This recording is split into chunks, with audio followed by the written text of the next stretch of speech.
Good morning guys. So ito yung one bedroom unit ng client natin.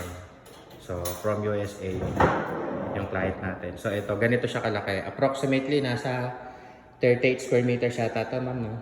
38. So ang one bedroom kasi namin approximately 37 square meters to 45 square meters. So itong unit na to approximately total area niya mga nasa 38. So ito siya. Papasok natin. Ayan siya.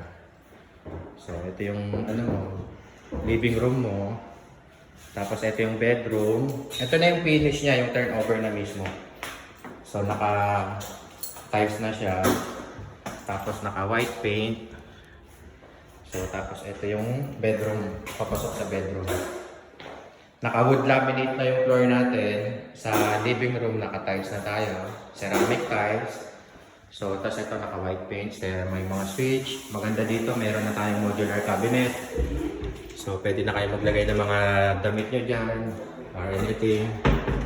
Maganda sa modular cabinet natin, hindi nakasagat sa taas para meron pa kayong space doon na mga ipapatong nyo.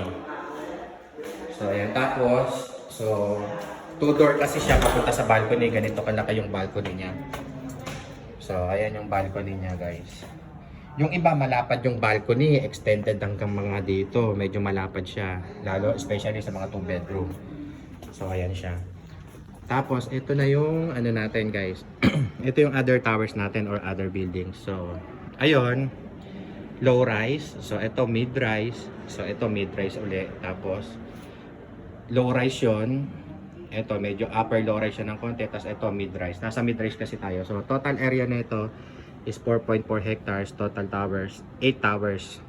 So, 4 low rise, 4 mid-rise. So, ayan siya. Ganyan siya kalaki. So, meron tayong mga mountain view. Meron tayong amenity view. Ito yung amenity view natin, yung swimming pool natin.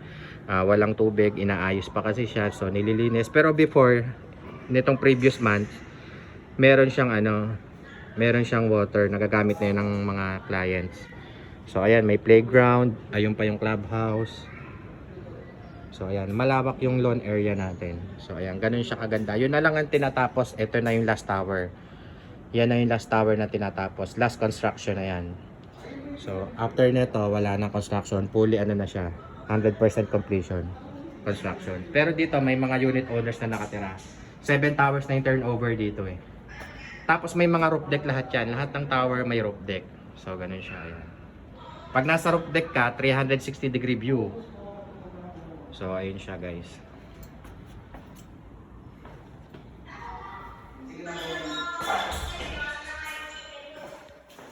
So, ito naman yung CR. So, ayun yung CR. So, ayan. So, ayun yung CR natin.